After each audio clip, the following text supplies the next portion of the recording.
नमस्कार दोस्तों, मेरे YouTube चैनल पर फिर से आपका हार्दिक स्वागत है। साथियों, आज हम बात करेंगे सती निवारण अधिनियम 1987 के बारे में। 1987 में राजस्थान में एक सीकर जिले में एक रूप कंवर नाम की एक राजपूत महिला थी, जो कि ऑन रिकॉर्ड आखिरी सती के रूप में जानी जाती है। तो वो जो नाम की जो राजपूत महिला की सती होने के बाद में तुरंत बाद में हमारी राजस्थान सरकार एक अधिनियम लाई थी और सती निवारण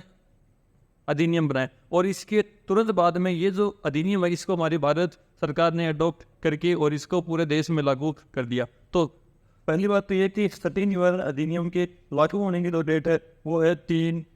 जनवरी 1988। और इसके बाद इसमें भी एक बात और विशेष ये है कि उस समय पर अपने जम्मू एंड कश्मीर के अंदर डायरेक्ट कोई भी कानून लागू नहीं होते थे, इसलिए जम्मू एंड कश्मीर में इस कानून के जो लागू होने की डेट है वो है 31 अक्टूबर 2019।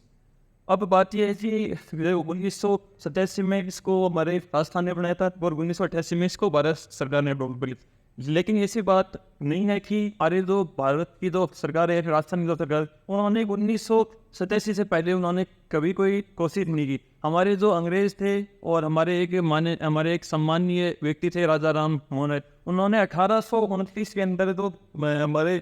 बंगाल में एक सती विनियमन अधिनियम लाई थे राजा राम मोहन राय के प्रेस हुसैन, और इसमें भी उन्होंने सती प्रथा पर रोक लगाई थी। लेकिन उस टाइम पर जो कानून थे वो अलग थे, और अपने जो देश के आज़ाद होने के बाद में जो कानून बने हैं वो तो इसकी डेट हमें याद ये रखनी है कि सती निवारण अधिनियम के जो लागू होने की डेट है वो है 3 जनवरी 1988। अब बात यह है कि सती क्या होती है, क्यों होती है, कब होती है। स्टार्टिंग में यदि किसी भी महिला के पति का देहांत हो जाता था तो कुछ महिला ये मानती थी कि हमारा तो जो कुछ भी है वो हमारा पति है, और जब हमारा पति ही इस दुनिया में नहीं रहा तो फिर हमें भी इस दुनिया में रहने का कोई मतलब नहीं है। और वे जो महिलाएं थी वो महिला स्वेच्छा से अपने पति की जो डेड बॉडी होती थी उसके साथ ही वो बैठ के और वो अपना प्राण त्याग देती थी। लेकिन बाद में ये एक प्रकार से ये एक प्रथा चल गई, और उसके बाद में हमारे जो विदेशी आक्रमण हुए थे उनसे ये जो प्रथा है, सती प्रथा को और ज़्यादा बढ़ावा मिला, और उसके बाद में एक प्रकार से रिवाज बन गया। और इस रिवाज के कारण बहुत सारी महिलाओं को न चाहते हुए इस एक कुप्रथा की वजह से अपने प्राण त्यागने पड़े। तो ये थी अपने सती प्रथा। और इसमें बीच में कुछ एग्जाम्पल ऐसे भी देखने को आए थे कि सती प्रथा जो है वो अपने पति के अलावा कुछ उदाहरण ऐसे हैं, 2-3 उदाहरण जिनमें कुछ महिलाएं वो अपने जो बच्चे हैं या फिर अपने पुत्र जो है उनकी चिता के साथ में भी वो उन्होंने अपने प्राण त्याग दिए थे कि भाई मेरा जो बच्चा है वही अभी इस दुनिया में नहीं रहा तो फिर मैं भी इस दुनिया में नहीं रहूँगी। अब हम बात करते हैं भाग 1 के बारे में। देखो, धारा 1 जो है उसमें हमेशा उसमें वो जो एक है उसका संक्षिप्त नाम आएगा, उसका विस्तार आएगा और उसके प्रारंभ की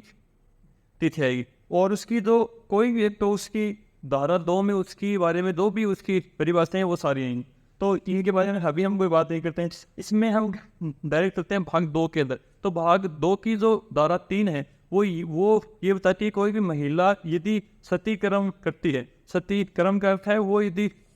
यदि सती होती है या फिर वो यदि सती होने का प्रयास करती है, तो ऐसी स्थिति में वो यदि सती नहीं हो पाती है और उसने प्रयास कर लिया तो फिर उसे 6 माह तक की सजा उससे हो सकती है। अब देखो भाई, उसकी तो कोई गलती नहीं है, उसकी इतनी ज़्यादा कोई गलती नहीं है, लेकिन उससे सती होने से तो जिस भी व्यक्ति ने उसे मजबूर किया है या फिर उसको यदि भड़काया है या फिर उसको कोई ताने मारे हैं या फिर XYZ कोई भी कारण हो, तब वो जो व्यक्ति है जिसने उसे सती होने के लिए दुष्प्रेरित किया है उस व्यक्ति की जो सजा है वो इसमें ज़्यादा है। तो इसलिए जो धारा 4 है इसमें ये बताया गया है कि कोई भी व्यक्ति है और उसकी वजह से यदि कोई महिला सती हुई है तो फिर सती वो यदि हो गई तो फिर ऐसी हालत में दुष्प्रेरण करने वाला जो व्यक्ति है उसे मृत्यु दंड से या फिर उसे आजीवन कारावास से उसे दंडित किया जाएगा। और वो जो महिला है वो यदि सती नहीं हो पाती है, वो यदि वो जो व्यक्ति है उसने उसको दुष्प्रेरित कर दिया, लेकिन और वो जो महिला है उसने सती होने का प्रयास भी कर लिया, लेकिन फिर भी वो महिला यदि बच जाती है तो यदि वो उसका प्रयत्न भी कर लेती है तो भी ऐसी स्थिति में वो जो व्यक्ति है उसे आजीवन कारावास की सजा होगी। ठीक है, वो यदि सती हो जाती है तो उसे मृत्युदंड मिलेगा, और वो यदि सती होने का प्रयत्न कर लेती है लेकिन वो सती नहीं हो पाती, ऐसी स्थिति में उसे आजीवन कारावास की सजा मिलेगी। और इसके अंदर दुष्प्रेरण जो है वो प्रत्यक्ष और अप्रत्यक्ष भी हो सकता है। भाई प्रत्यक्ष तो उसको सामने जाके ये बोले कि भाई नहीं आपको सती होना होगा, और अप्रत्यक्ष वो ये बोले या फिर वो पहले की जो सती हुई हैं उनका वो गौरवान्वयन करे, उनकी वो बढ़ाई करे, उनका वो महिमा मंडन करे, तब उससे वो अप्रत्यक्ष रूप से भी वो यदि उसे सती होने के लिए दुष्प्रेरित करता है तो उसे मृत्युदंड, और वो यदि सिर्फ प्रयत्न करती है तो फिर उसे आजीवन कारावास की सजा इसमें हो सकती है। अब बात ये साहब धारा 5, तो ये तो धारा 5 है, ये अपनी भाग 2 की है। भाग 2 की जो धारा 5 है वो ये बताती है कि कोई भी महिला यदि सती होती है तो कोई भी व्यक्ति उसके सती का गौरवान्वयन नहीं करेगा, उसका वो महिमा मंडन नहीं करेगा, उसकी स्मृति में कोई भी मंदिर वगैरह नहीं बनाएगा, या फिर वो कोई भी ऐसा काम नहीं करेगा कि भाई जिससे सती प्रथा को बढ़ावा मिले, लोग सती प्रथा के बारे में जानने, और उससे बाद में दूसरी जो महिलाएं वो भी सती होने के लिए प्रेरित हो। तो कोई भी व्यक्ति यदि धारा 5 का वो यदि कोई भी अपराध करता है तो उसे न्यूनतम 1 वर्ष से लेकर अधिकतम 7 साल तक की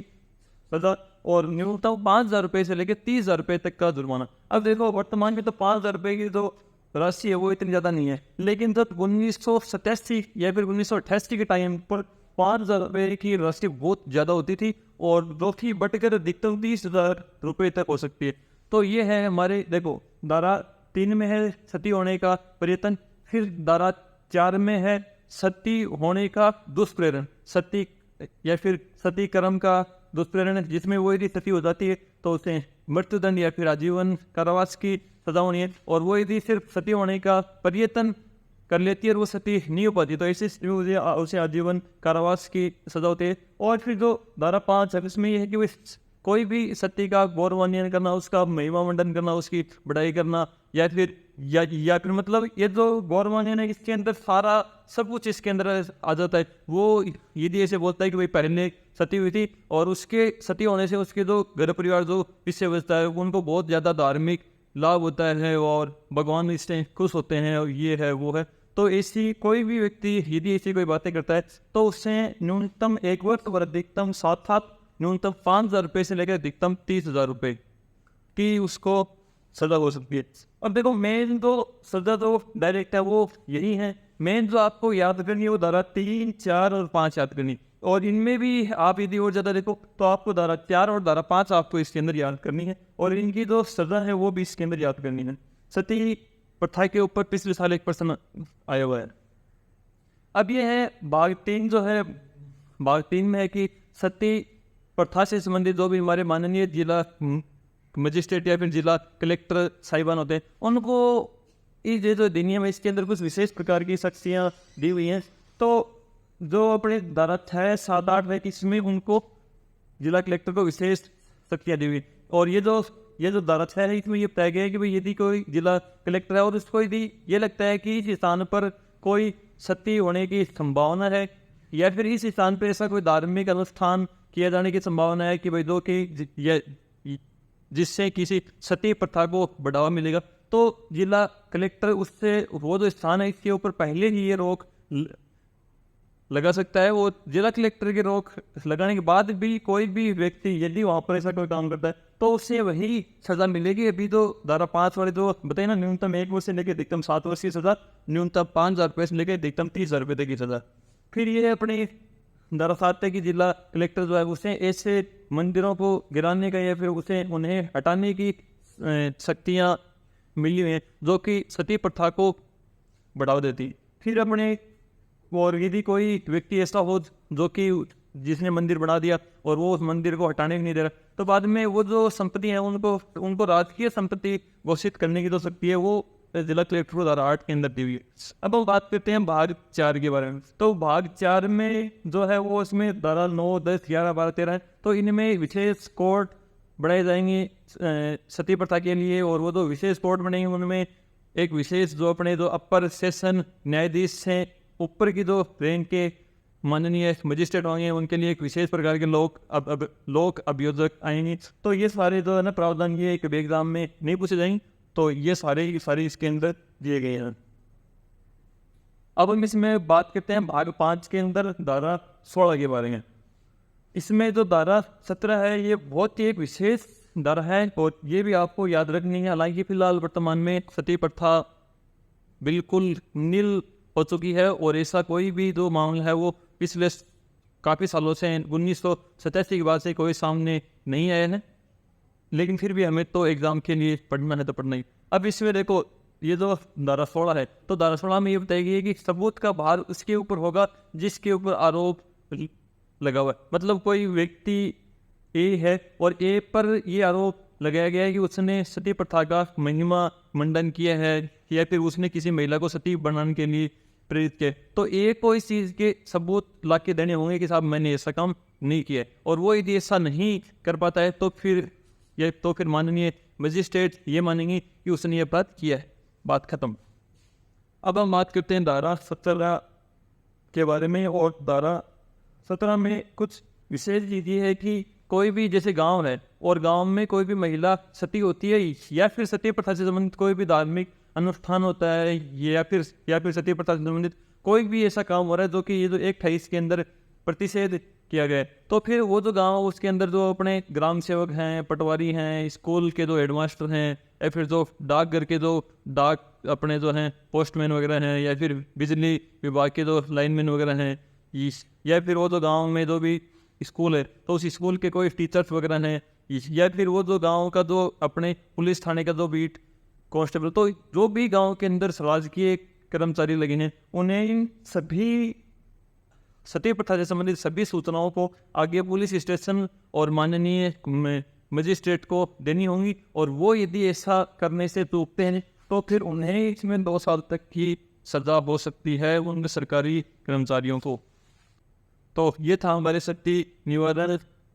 अधिनियम 1987 जो कि लागू हुआ था 3 जनवरी 1988 को और जम्मू और कश्मीर में ये लागू हुआ था 31 अक्टूबर 2019 को। इसके बारे में अभी दोबारा हम यदि रिवीजन करें तो धारा 3 जो है उसमें है सती होने का पर्यटन या फिर सती होना। धारा 4 में जो है धारा 3 की जो सजा है वो है हेमिनी तक की। धारा 4 में है सती होने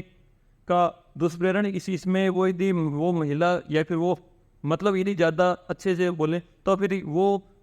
विधवा महिला वो यदि सती हो जाती है तो फिर दुष्प्रेरण करने वाले को मृत्युदंड या फिर आजीवन कारावास। और वो यदि सती होने का प्रयत्न कर लेती है लेकिन वो यदि सती नहीं हो पाती है तो ऐसी स्थिति में दुष्प्रेरण करने वाले को उसके अंदर